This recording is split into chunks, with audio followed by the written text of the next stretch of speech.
Un réseau de train intégré dans un mobilier de chambre. Partons à la rencontre de Simon qui nous présente son réseau. Bienvenue dans LF Modélisme, c'est parti.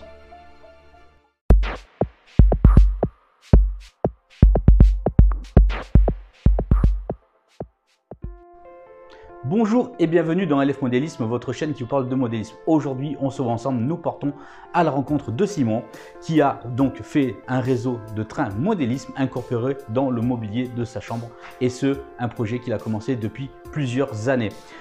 C'est très intéressant car tout le temps, on se demande toujours par rapport au manque de place, comment est-ce qu'on va entreprendre justement son plan de réseau, la place à établir, qu'est-ce qu'on va faire, un module, etc. etc. Et bien là, Simon va nous présenter justement que lui, il a incorporé justement dans sa chambre avec le mobilier qu'il a à demeure. Justement, on va voir ça ensemble avec toi Simon, mais en attendant, peux-tu te présenter et nous dire comment est-ce que tu es venu à cette passion du modélisme ferroviaire? Je t'en prie, on t'écoute. Bonjour, je suis Simon Barthélémy, j'ai 22 ans et je pratique le modélisme ferroviaire depuis plus de 15 ans. Ce qui m'a amené à pratiquer cette activité, c'est déjà ma passion pour les trains réels. C'est aussi le fait que mon père pratiquait le modélisme ferroviaire, que mon frère l'a aussi pratiqué un peu. Et j'avais aussi des cheminots de la SNCF dans ma famille. J'ai commencé à construire un réseau à l'âge de 8 ans. J'en avais déjà un petit sur une planche roulante. Le réseau donc fait un peu le tour, en partie le tour de ma chambre. Et depuis maintenant 11 ans, je pratique aussi cette activité en association.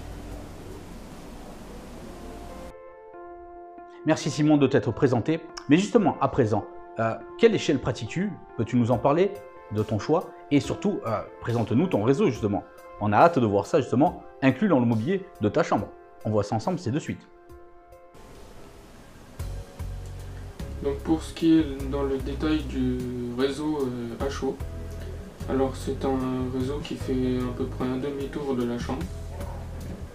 Le réseau a une longueur de 16 mètres et est constitué de deux parties. Une partie située derrière la caméra qui est la partie gare et la partie village du coup. Donc avec une gare de 3 voies plus une voie supplémentaire de garage et une partie village qui a la particularité d'avoir un phare qui n'était pas là à l'origine puisque c'est moi qui l'ai fait.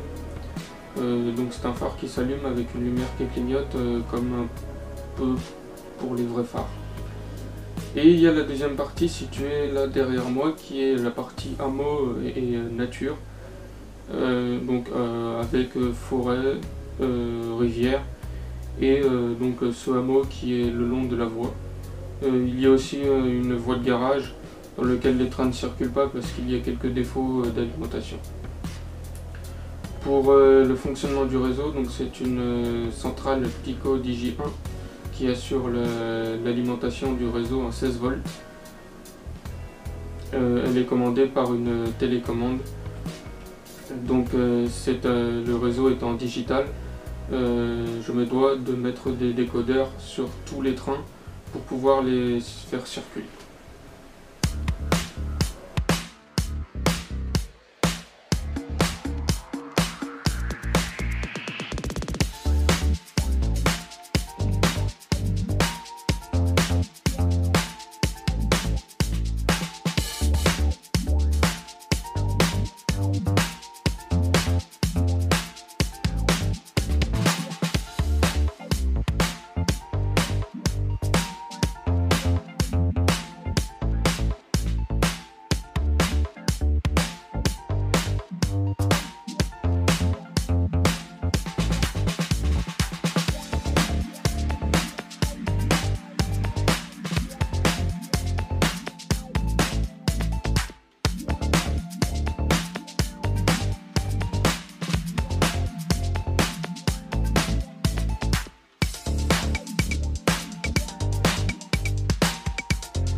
Simon, merci de la présentation de ton réseau.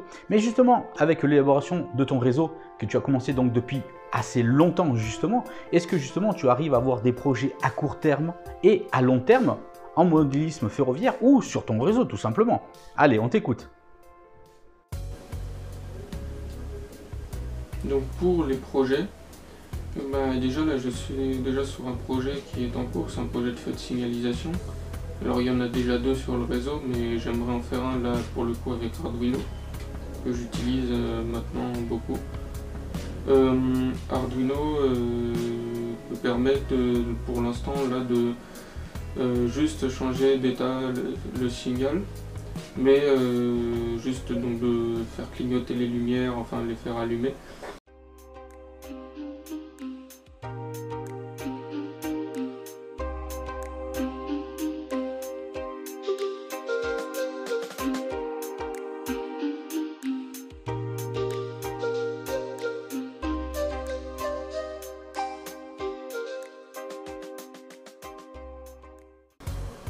L'objectif, ça sera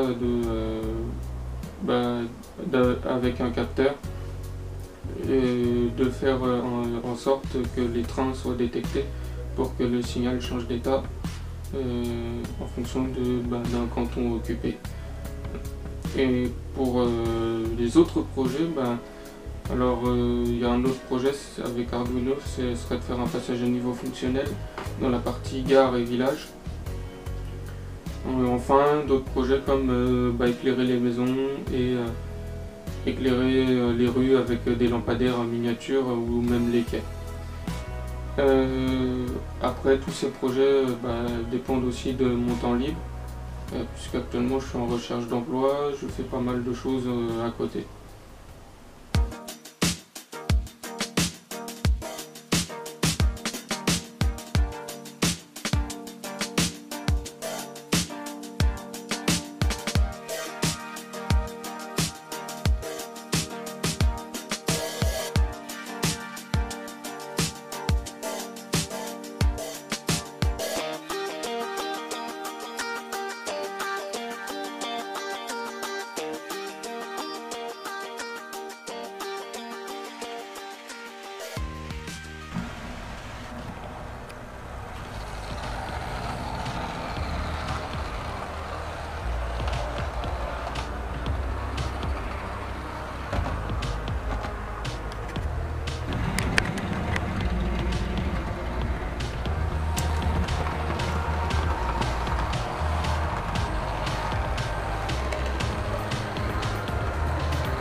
Simon, de ton point de vue à toi personnel, que penses-tu, avec ton regard à toi, des dernières avancées en matière de modélisme ferroviaire dans le monde du numérique? Penses-tu, toi, intégrer toutes ces dernières technologies sur ton réseau? On t'écoute, fais-nous en part. Alors moi, je suis plus digital pour plusieurs raisons. Déjà parce que je vais commencer à digitaliser mon réseau. J'ai fait un peu d'analogique, hein, mais j'avais commencé à digitaliser le réseau que j'ai. Et aussi parce que en association, lorsque j'ai commencé à adhérer à l'association de ma ville, le réseau était déjà digital. Donc il a fallu que je passe en numérique tous mes trains. Pour ce qui est des nouvelles technologies numériques, alors moi étant une génération qui est plus sur un ordinateur, je trouve beaucoup d'avantages au numérique, notamment le fait qu'on peut faire avec un ordinateur ou même un logiciel comme Arduino des programmations, on peut mettre des sons sur les locomotives, faire clignoter des lumières, allumer des lumières programmées, enfin on peut faire beaucoup de choses. Tandis que l'analogique, c'est plus du câblage, des relais, ça acquiert des compétences que peut-être les générations précédentes ont plus que nous. Après, le seul inconvénient que je trouve au numérique, et c'est un débat qui revient souvent dans mon association d'ailleurs, c'est faut-il automatiser tout le réseau, quitte à ne plus contrôler nos trains. Pour moi, si les réseaux comme ça, c'est des réseaux où on perd le plaisir de simplement jouer au train, puisque tout est contrôlé automatiquement et on n'a plus rien à faire.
Simon, je suis sûr que tu vas susciter l'intérêt de pas mal de jeunes modélistes qui n'ont pas vraiment beaucoup de place et qui vont peut-être souhaiter réaliser un réseau comme le tien avec leurs meubles à demeure, les incorporer le réseau justement qui passe, on ne sait jamais, dans un placard, un bureau, tout ce qui peut être à demeure donc chez eux. Et ça peut être un gain de place énorme justement et un très bon choix également de plan de réseau. Mais justement, quel conseil toi, maintenant que tu l'as fait, donnerais-tu à ces personnes-là qui voudraient se lancer dans un projet tel que toi tu l'as établi? On t'écoute s'il te plaît. Alors déjà, avant de donner mes conseils, j'encourage les gens qui veulent se lancer dans le modélisme à le faire. Parce qu'aujourd'hui on est dans un monde où on est tout dans le fictif, on est beaucoup sur nos ordi et j'encourage aussi les jeunes parce que c'est quelque chose qu'on fait réellement. Là, on n'est pas dans le virtuel, mais c'est quelque chose qu'on fait réellement et quand on le fait, on est fier de le faire. Mes conseils ensuite pour le faire, c'est déjà avoir de la patience et avoir du temps pour s'y consacrer. Parce que les réseaux, les maquettes, ça peut prendre plusieurs mois, voire même plusieurs années pour les faire. Ensuite, quand on ne connaît pas trop le milieu, déjà, parfois si vous avez des gens, vous avez des gens que vous connaissez qui sont pas loin, qui s'y connaissent, ou même un club qui est pas loin, contactez-les parce que eux ils peuvent vous renseigner sur comment faire, notamment sur les normes, notamment de modélisme, si jamais après vous voulez l'exposer. J'entends aussi beaucoup de gens qui me disent c'est onéreux ou alors j'ai pas la place. Alors déjà, pour ceux qui débutent, peut-être pas déjà débuter dans des locomotives digitales ou des choses avec des automatismes parce que ça sera cher, mais débuter avec quelque chose de simple parce que c'est souvent ce qu'il y a de moins cher. Et puis pour commencer, c'est plutôt bien. Ensuite pour la place, moi j'ai déjà vu des gens qui faisaient des réseaux dans des valises ou dans des anciens postes de télé, j'ai vu ça en exposition. Et il faut savoir qu'il y a aussi des échelles qui sont certes petites, mais qui sont très adaptées à des lieux où il n'y a pas beaucoup de place. Et puis sinon, quand on fait une maquette, on n'est pas obligé de faire simplement un circuit avec un train qui roule. On peut représenter un lieu bien déterminé comme un dépôt ou une petite gare. Et là, ça rentrerait très bien dans une petite pièce ou un petit lieu. Mais j'encourage vraiment les gens qui veulent le faire à s'y lancer. Parce que vraiment c'est passionnant et vraiment on est fiers de ce qu'on fait après. Simon, merci pour toutes ces informations et d'avoir répondu donc à la question pour ces personnes-là qui aimeraient débuter. Mais justement là, c'est ta minute à toi. Est-ce que tu as envie de développer un sujet, quelque chose qui te tient à cœur justement sur le modélisme ferroviaire? On t'écoute, c'est pour toi, c'est ta minute. Dans le modélisme ferroviaire, ce qui m'intéresse, c'est le fait qu'on peut faire travailler son imagination. Et puis c'est surtout de pouvoir jouer au train et puis vivre sa passion, tout simplement. Les avantages aussi du modélisme, c'est de pouvoir rencontrer des gens qui sont passionnés comme nous et avec lesquels on peut échanger. Et ensuite, le seul inconvénient que j'aurais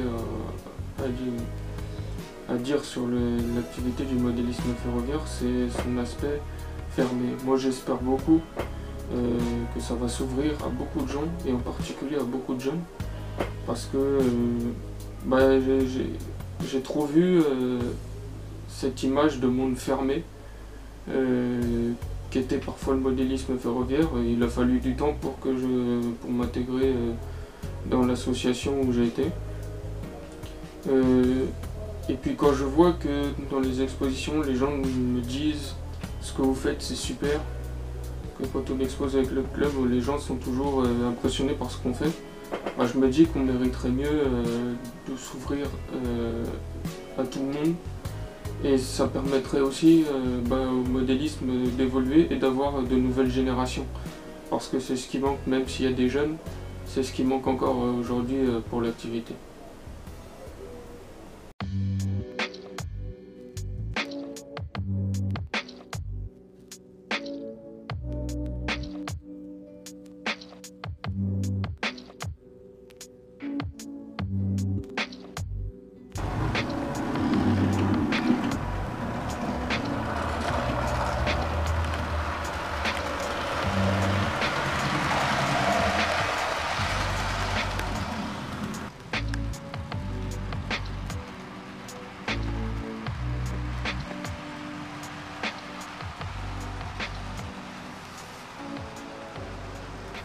Eh bien, merci de votre attention, en espérant que ce petit tour de réseau vous a plu. Et puis, peut-être à bientôt. Simon, merci à toi de t'être prêté au jeu, à l'interview sur ce sujet te concernant, sur ton réseau, sur l'élaboration donc de ce réseau que tu as établi dans ta chambre avec du mobilier à demeure. C'était un réel plaisir que de faire ce reportage et de montrer justement ton réseau. Je pense que cela va susciter pas mal d'engouement, peut-être chez des jeunes modélistes. Il est vrai qu'en modéliste, le manque de place est souvent contradictoire et compliqué dans l'élaboration de son projet, car il faut vraiment prendre beaucoup de facteurs, l'espace, le temps, les finances, pour rappeler certaines personnes et certains modélistes qui le disaient dernièrement. Il est vrai qu'avoir son projet en tête, mais c'est très ingénieux de ta part, Simon, que d'avoir pensé de faire ton réseau justement de cette façon-là et qui s'accommode vraiment à l'intérieur de ta chambre. Et franchement, moi je trouve que c'est une superbe idée. N'hésitez pas d'ailleurs à commenter, à dire ce que vous en pensez dans les commentaires, à poser vos questions. Je suis sûr que Simon se fera un plaisir d'y répondre et moi également. En tout cas, ce reportage est à présent terminé. Moi je vous dis à très vite. Merci à vous de me suivre et d'être toujours plus nombreux. À bientôt pour de nouvelles aventures, de nouveaux reportages à la rencontre de d'autres modélistes en tout genre. Allez, ciao ciao!